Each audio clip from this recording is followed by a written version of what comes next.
Hello and welcome at my YouTube channel. My name is Alonia. This time I decided to make a little voiceover at my video just to diversify my content a bit. Also keep in mind that my English is not great, I'm not used to speak English, so sorry about that. At first let me show you my reference sheet. This drawing was inspired by GoodNight Moon look in one of her role plays. She is an ASMR artist, her real name is Erin. She does really cool role plays and ASMR videos, I really like them, she inspired me a lot.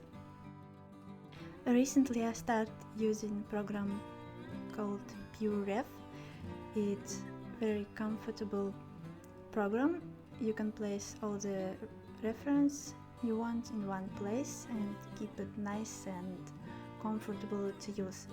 So I place this program on my left screen. You won't see it in my Speedpaint, but it's actually there and I see all this reference all the time I was painting. My drawing always looks kinda silly at the beginning. I always get embarrassed when I start watching my Speedpaint.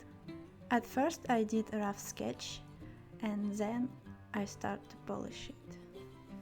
I think it took me about an hour or so. At this moment I'm trying to figure out my idea, what I want to draw, what I don't want to draw.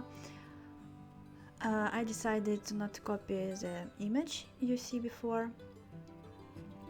I wanted to make it stylized in my own way.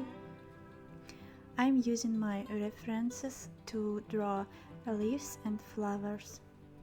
I couldn't figure out what Erin was using in her original look, so I found a nice image of sage and I decided to draw sprout of sage on her sides on her face. Left and right you see this kind of sprouts falling down. I decided to add few flowers of agave in her hair. By adding white bright flowers I made nice contrast with her dark hair. I wanted to make her hair dark red because Erin has a really cool red hair. I really like the color. I also redone design of her necklace. I decided to make it more nature looking, more forest looking, so I used a big cone and a little acorns on the side. I'm making the image a bit asymmetrical, her horns and face a bit asymmetrical because this is how real faces and this is like real horns look like. Now I'm starting to do clear line art. At my last video my line art wasn't great, it was kinda sloppy because I forgot to use stabilizer inside. You can see now I'm using level 9. Usually I'm drawing lines inside because it's much more easy than in Photoshop. It really feels like you're holding a real pencil. It's really nothing to say at this moment, so I will turn on some nice music so you can listen to music and watch how I'm doing the line art, and then when it starts coloring process I will back to you with some more comments, okay?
Hello again.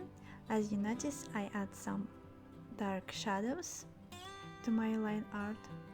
It makes it look much better. The image is no longer flat and it's much more interesting to look at. Now I created new layer to add flat colors.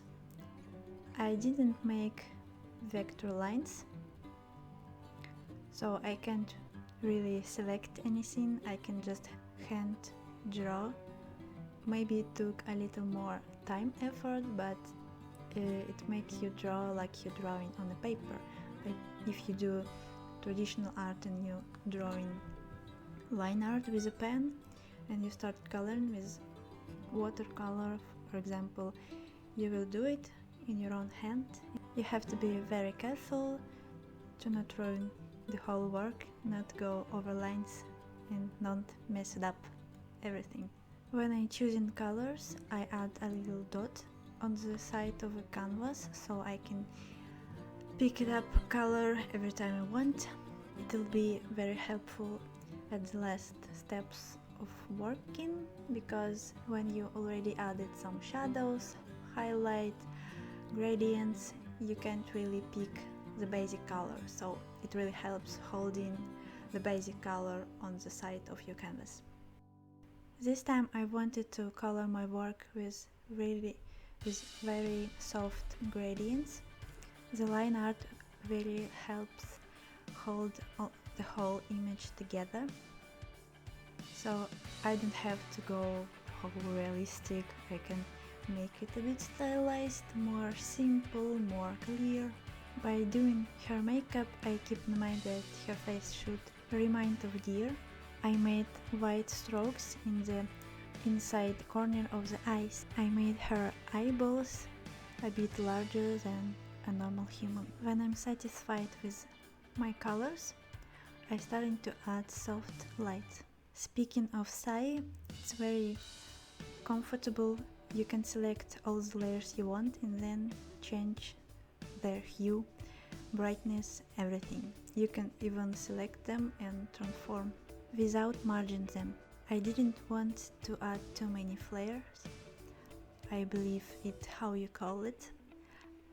By saying flare, I mean these little white dots of light on the lips and eyes. I draw them only in places I want to get the most attention.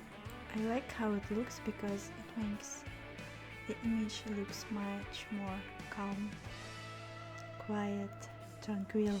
By adding too much flare, you can easily get confused and you can confuse your viewer. But it's not a rule or something, it's not a panacea, it depends on the style of an artist. This is just how I like to draw and this is my personal opinion. And still you can find in my gallery works where I'm using too much flare. It's because I like to explore, I like to experiment. Oops, it's almost over and I forgot to ask you what you like me to paint or what you want to see in my channel. I was thinking about making some tutorials for beginner artists. How you think about it? I'm pretty satisfied with how this drawing came out, so I think in future I will do some more in this style. I was thinking about painting Doja Cat or some more pop stars, and of course I will do some more Dota fan art. At the end I decided to add a little tiny dots on her face and horns to make the look more magical and more deerish. Thank you very much for watching my video, I hope you like it. Please like and comment to let me know what you think. Bye bye!